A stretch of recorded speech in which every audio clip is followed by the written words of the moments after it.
Good afternoon and welcome. Thank you for taking the time to be here today. My name is Debbie Stroman, and I'm the founder of Race Realities and Race Realities Costa. Today's conversation is for women who love and support the men in their lives, whether that is their nephew, their cousin, their uncle, their father, their grandfather, their spouses, their partners, their colleagues. Men who carry a great deal, professionally, personally, and culturally. Today is not about diagnosing or fixing anyone. It's about understanding, it's about clarity, and it's about care. So, the agenda today we're going to talk about is the space truly safe for him? Do you understand the unique stress that men of color carry? What actually happens at the retreat? What tangible outcomes can he expect? What if he thinks he doesn't need any help?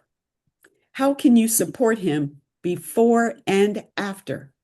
And why a male therapist?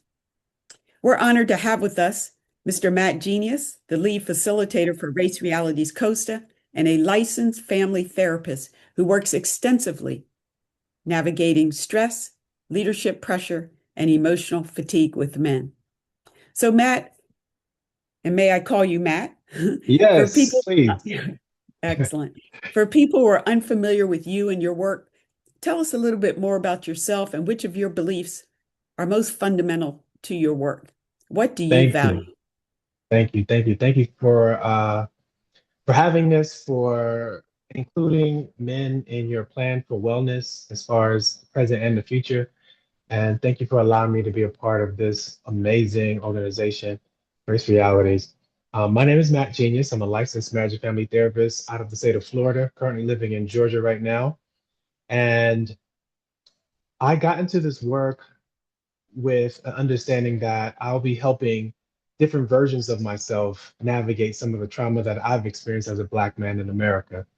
And so I think about my younger self that grew up in the inner city of Miami, that experienced firsthand a lot of violence internally in our household and violence externally in our community, and how it impacted me as a young man even then.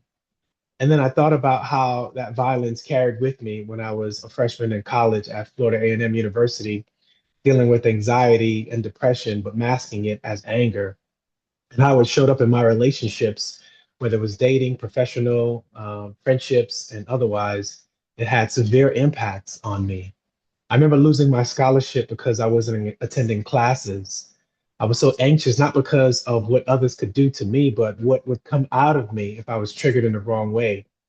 And then I remember getting back into school, trying to create a new identity, but still haven't had a chance to sit down with a therapist, and masking it very well behind the professionalism of wearing a suit, bringing a briefcase to class, trying to create a new identity. And it worked for a while. And I remember leaving Florida, going to Alabama, where I studied psychology and theology, and being triggered and having all of those emotions, all of my fears, all of my anxieties, all of the rage come right back to the surface because of a small interaction in a library where I stepped on someone's shoes, and they called me out for it. And like, I apologize, of course, in the way we as Black men, speak to each other. I said, my bad. And the young man was like, yeah, I thought so. Right. And I just felt rage just come up, and suppressed it again and said, you know what, I'm sorry, man. I didn't mean to, step on your shoes. My bad. He's like, yeah, I thought so. Right. And it just continuously fueled my anger and rage to like, man, I really wanted to step outside and show him, you know, the monster that I was hiding inside of my mind, inside of my heart. And and so when I got started with this work in undergrad, working at elementary schools, middle schools, juvenile centers, one of the first things that I thought about was how can I prevent this monster from growing in other Black men, other young Black boys? And so that began my passion to work with Black men. And so in grad school, I went through the MFT program at Nova Southeastern University, and I started my PhD at the same school. And at the end of my first semester, I lost a great friend of mine. He completed suicide, and it devastated me. And it sidelined me for about 2 years before I got back into the field to do any type of work. And that was the icing on the cake to where I realized that I have to work with Black men to get them to understand some of the things that I didn't understand, to give them some of the tools that I didn't have. And then, we found each other. And then this work became somewhat of a joy for me to see how I can work with my past self, my present self, and my future self. Wow. Thank you for sharing that. And in that, I also heard you mention the unique pressures that other men of color may hold, particularly around responsibility and emotional isolation. So, for many women here, they see the exhaustion, but they may not fully understand what's beneath it. Can you speak more specifically to racial battle fatigue, what it looks like in everyday life for a man, and why so many strong, capable men hesitate to ask for support? Yeah, I think there's a label that comes with a lot of people of color, whether it's men or women. But for men, there is this idea that we have to be resilient, right? We have to keep going. We have to be strong. And we can and we do. And sometimes it's never the accomplishment or how far they can reach. It's how long they can keep it together. How long we can mask the fact that we're not okay. How long can we mask the fact that the environments that we're in, it's it's so conflicting because we have to then become someone else to survive in those environments. And unfortunately, the environments that we're most comfortable in is where the mask is removed and we do the most damage. And I was at a couples retreat just this past weekend dealing with men and women. And one of the things that the women complained about is the men didn't have the capacity to engage in emotional intimacy, right? And what I reminded the women is that it's not that we don't have the capacity, it's that it hasn't been cultivated in us. And the environments that we need to be safe enough to express some of the things that we're dealing with aren't normal. Right? It's not consistent enough for us to be able to let some of these things out. So most of these high performing individuals are hiding a lot of things from each other and from their significant others and from their sisters and from their aunts because the atmosphere isn't safe. And in the process of not having a safe atmosphere, what happens is that it leaks out every now and then, and then you have explosive moments or you have negative coping skills or you have where it turns internally to where we start to then hate ourselves and then hate that same self and others, and so sometimes we can't even make friends at a specific age because we see the same struggles in other men and we don't believe that there's help out there, so we have what I call a hopeless and a helpless, a learned helpless understanding to where nothing's going to change, it's going to remain the same, so we resolve in believing that this is what it is and I just have to keep on going. And I think a part of what we can start doing is showing compassion in the process of a Black man learning the difference between where they are and where they can be. And so in Race Realities, I think one of the things that I'm most proud of is giving that window of opportunity for them to have a space where vulnerability can be seen, emotions can be felt and expressed in real time on the first day that we're there, and learn how to create that community that is accepting of whatever emotions, whatever mental state, whatever physical state that we're in. And there's acceptance there. And in that practice with each other in that environment, the hope is that they can bring it back home and create that same ecosystem within their community as well. Well, thank you for naming that. I think many of us recognize those patterns in someone we love. And so you've already transitioned to where I wanted to go with what makes this retreat different. Because oftentimes when people hear the word retreat, there's a uncomfortableness. So can you walk us through a bit of what a typical day might look like, even though there is no typical day, it's really organic, and what the Yeah. retreat is not? Yeah. One of the first things I appreciate is that we are at the grace of nature, right? And that is a great thing to be, right? Nature doesn't ask your permission.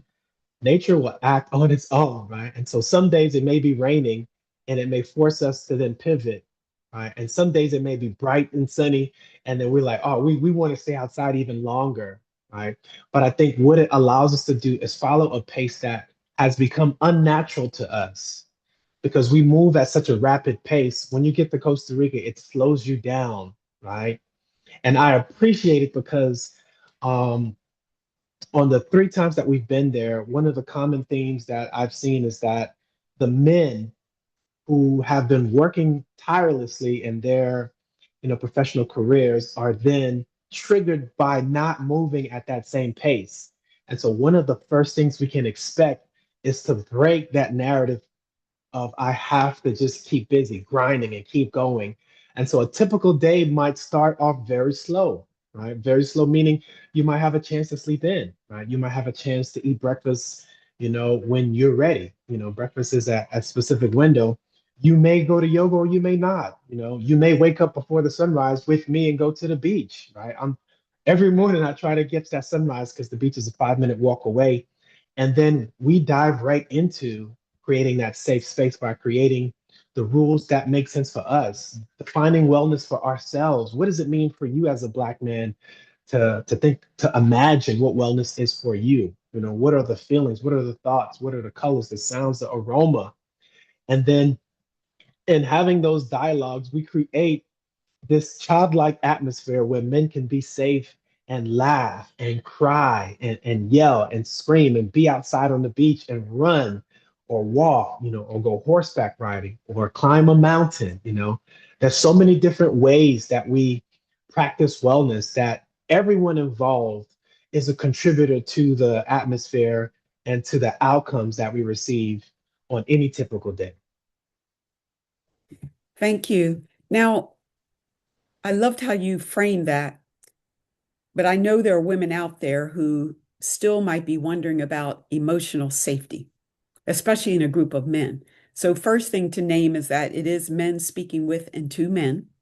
These sessions are very much focused just on men. Can you explain a little bit more about confidentiality and psychological safety, how you maintain Yes. that in your sessions? Yes. And so, of course, we have our ground rules, but we co-facilitate what some of the rules of safety and engagement are. And so once we agree on them, there's accountability between all of us that understand that in order to make this space effective, we have to give respect, we have to earn respect, we have to give trust, we have to earn trust, and we also have to practice what we desire. So if we say we want it, we have to lead out in that way. And then everyone has a chance to then describe what confidentiality looks like for them, what safety is for them. And then it's our responsibility to then make those things come to fruition in real time, right? One example is that we've had a variety of age range. The youngest I think we've had is 23, and the oldest we've had is 67. And so imagine a group of men from that age range in a room where vulnerability enters in on the first meeting, meaning we've had individuals on our very first meeting shared tears, and we have is something that I find so unique. We have had such a powerful experience in allowing another Black man, whatever age range he's in, to shed that tear, make space, and then not rush that process of him feeling what he feels, and then affirming his feelings, and then allowing the group to then share their experience that are similar to him to affirm him in that way. And so safety is something that we value a lot because it's a part of the ecosystem that allows us to get that work done. And so we listen, we are shoulders for each other to cry on and laugh with. We are a space where we, support each other from the walks to and from the rooms, right? We may be in smaller groups, but each group is supportive of the other groups. There is no real cliques, right? There is no age separation, and it's probably like a entering into a portal where some of the things that I've heard from these men is that they didn't know these spaces could exist. They Mm. didn't know men can be and show up so vulnerable and so raw, and they didn't know how valuable it was to be in these spaces from the first day that we're there. And so, That's yeah. beautiful. Many people, when they go on retreats, they expect dramatic change, but sustainable growth often looks and feels quieter. And so it's important that we name that and we share that. And it's an important distinction. So let's address what might be the most common challenge. And I've been feeling this from day one when I started down this road of working with men in this way is resistance, resistance. Some women might already be thinking he would never agree to this. From your experience, why do men initially resist experiences like this? How can a woman introduce this idea of going away, leaving the United States? In a way, though, that's going to make them feel supportive and not corrective.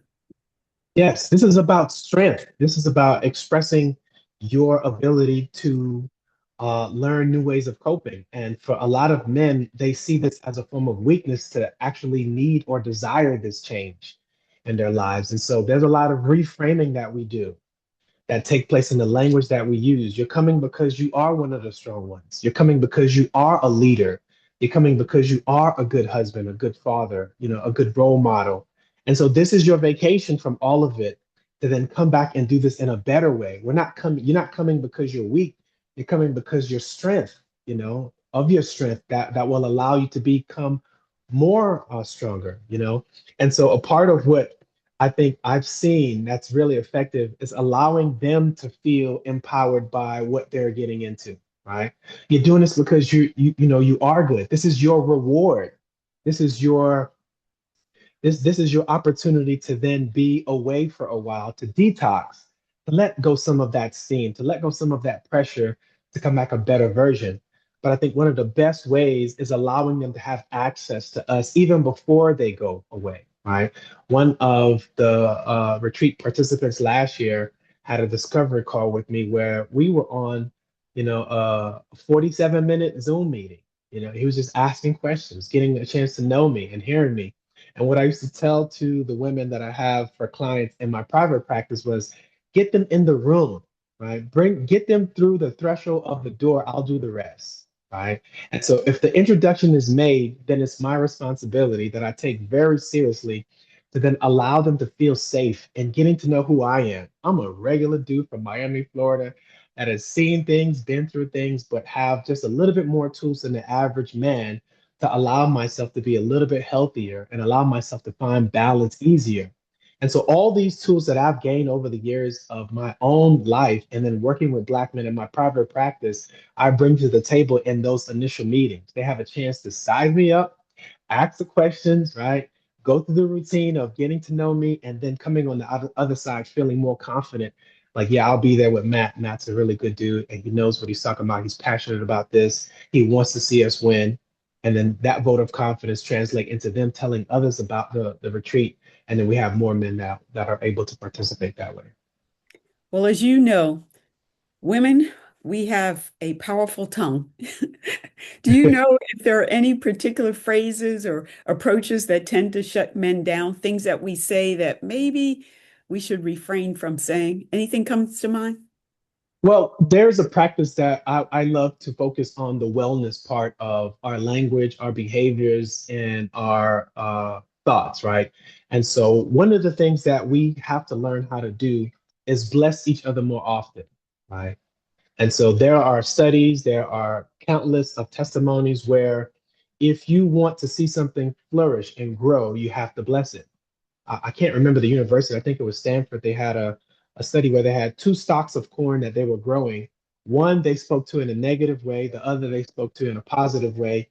The difference, I mean, night and day, right? The one that they spoke positively grew and the corn came out. The one that they spoke to negatively, it didn't grow as much, it didn't produce as much corn. And so the difference is in the life and death in our tongue. So what we say, we have to choose wisely, even when we don't agree or don't understand. It should be our motive to then bless that individual in the area that they're not performing or they're not may not displaying the strength in.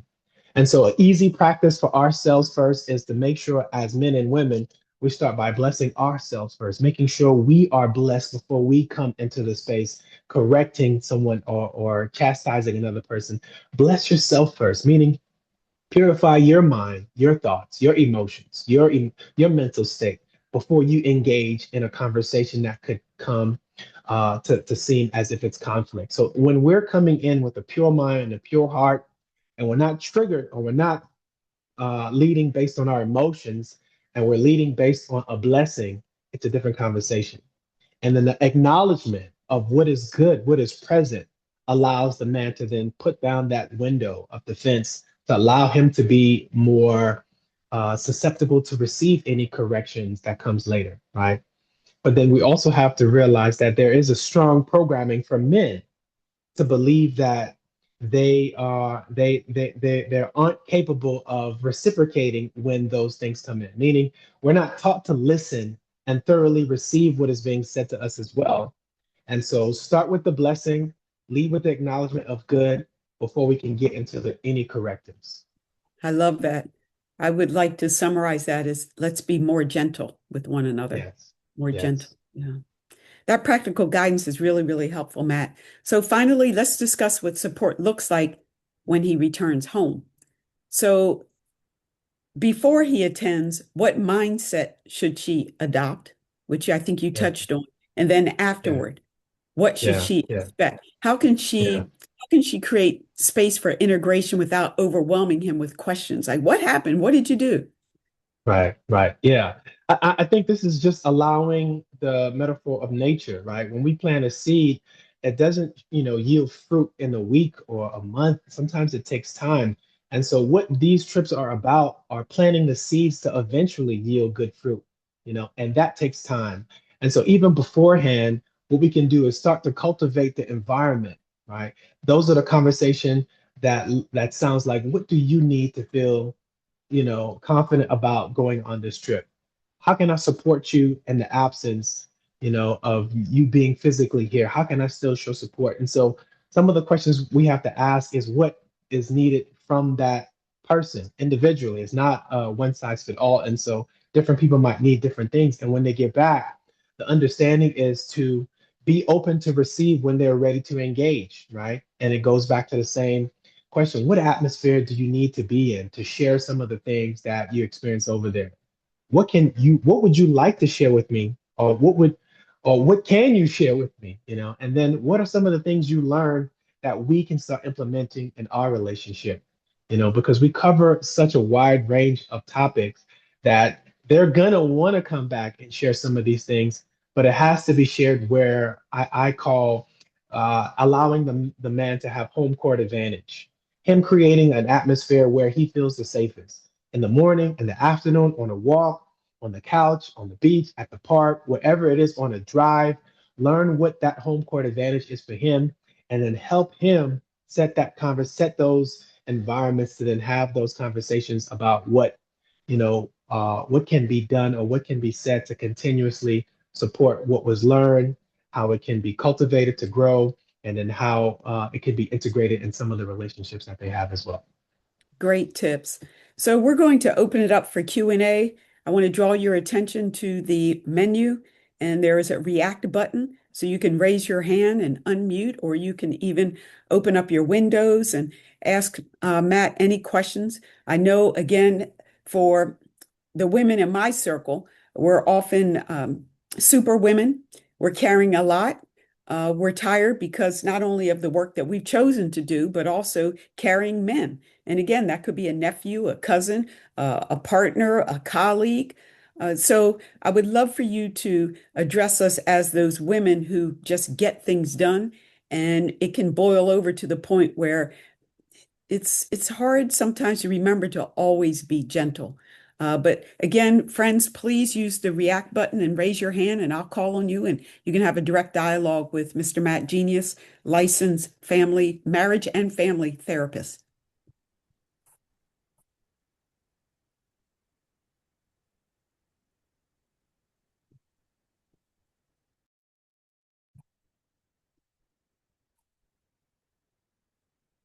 Anyone have any questions? Sean Jackson. So I heard about all the wonderful things that happen during the retreat and how you connect and things of that nature. And Post retreat, I know I heard you say when they come home to welcome them with open arms and be soft with them and support them in that way. What does Race Realities Costa put in place for post retreat for the men? Is there a community that they can interact with, the counselors and things of that nature that they've connected with during the retreat? Yes. And so post Costa Rica, we have a group on WhatsApp, I believe, that we support each other and we have each other's numbers. We can support each other individually. And they do have access to me outside of the retreat, meaning if they have a desire to continue with one-on-one or even with groups, we can facilitate that. And the most important part is to understand that we are still building the community that's required for the men to feel safe enough to continue this work when they leave. And so we have had success in meeting in person and meeting virtually, but I know that we can beef that up to assure that when the men leave, they don't feel that this is the only moment for them.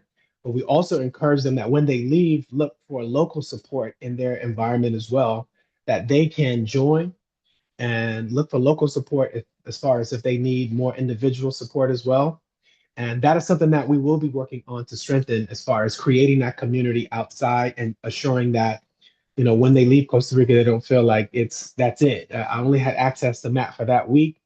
Everyone that has been to Costa Rica, we've been in contact with in one way, form, or another.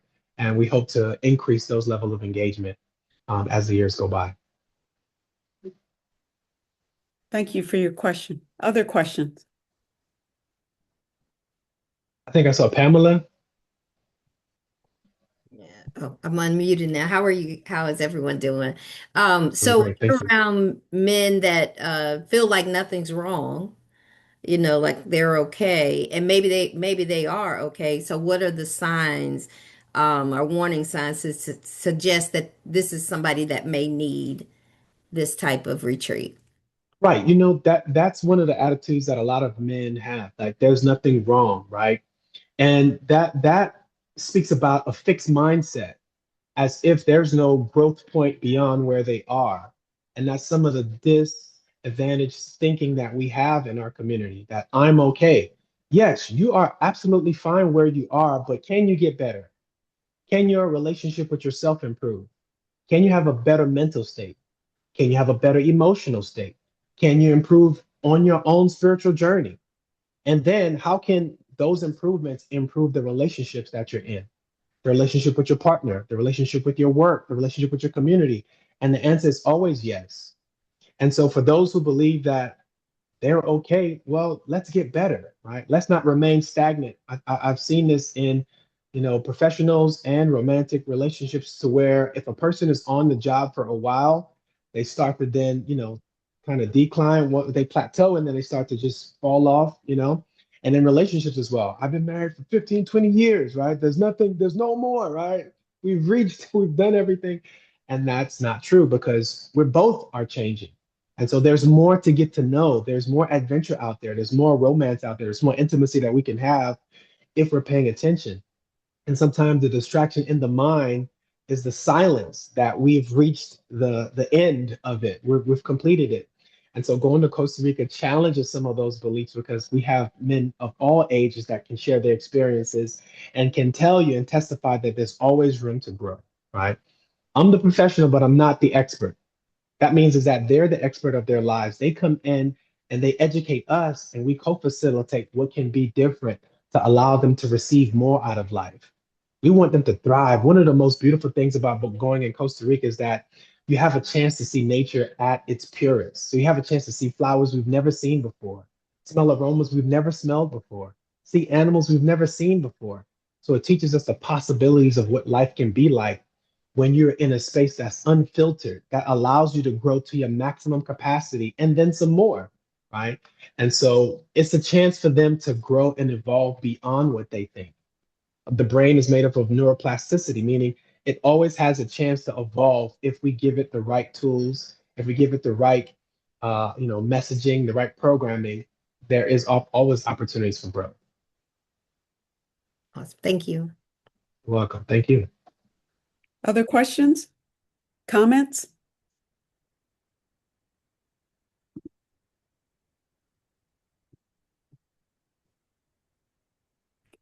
As we close, Matt, what would you say directly to the women here who are carrying concern for the men they love? Wow. First, I'd like to say that we appreciate you, right? We value you so much. And it sometimes pains my heart how much we value you and may not have the bandwidth to express how much we value you because of all of the things that are in front of our minds that are blocking our emotions, that are allowing us not to be able to speak the words of love, of appreciation, of acceptance, of genuine care and compassion for the women that are in our lives. These are our mothers, our sisters, our wives, our daughters. You guys do so much for us. What this retreat will allow the men to then appreciate is being away from that and learning how that absence will create uh, a need for them to go back in a different way to see how they can best serve these women in their lives, right? We're creating leaders in a way that isn't just for the internal self, but it's for the overall community.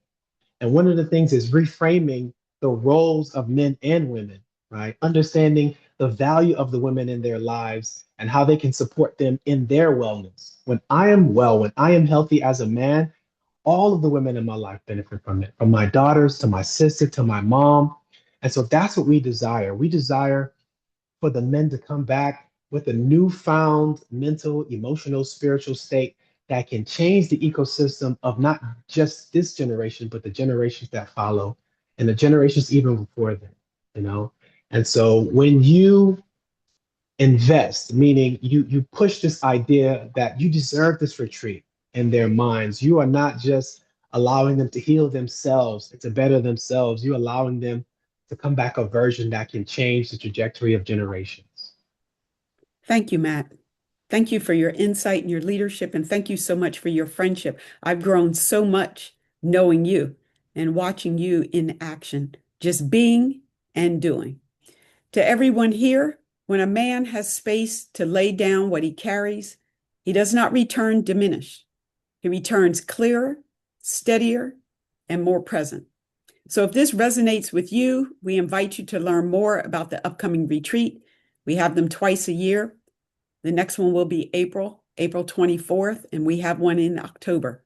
Please consider how you might encourage the men in your life to experience restoration. Visit racerealities.com. And again, thank you for being here and for being advocates for the well-being of the men you love. Grace and Thank peace. you. Thank you. And Thank please you. reach out to me on my platforms as well if you have more questions that you weren't able to ask in this setting. Everything is at Matt Genius, MatJeanius on LinkedIn, on social media as well. Find me, ask the questions, show them in my page, whatever it takes, but get them in contact with me so they can be a part of this wonderful retreat. And it only has gotten better every single time we've gone. I'm looking forward to seeing some of the men that are in your lives there in April and in October. Blessings. Thank you.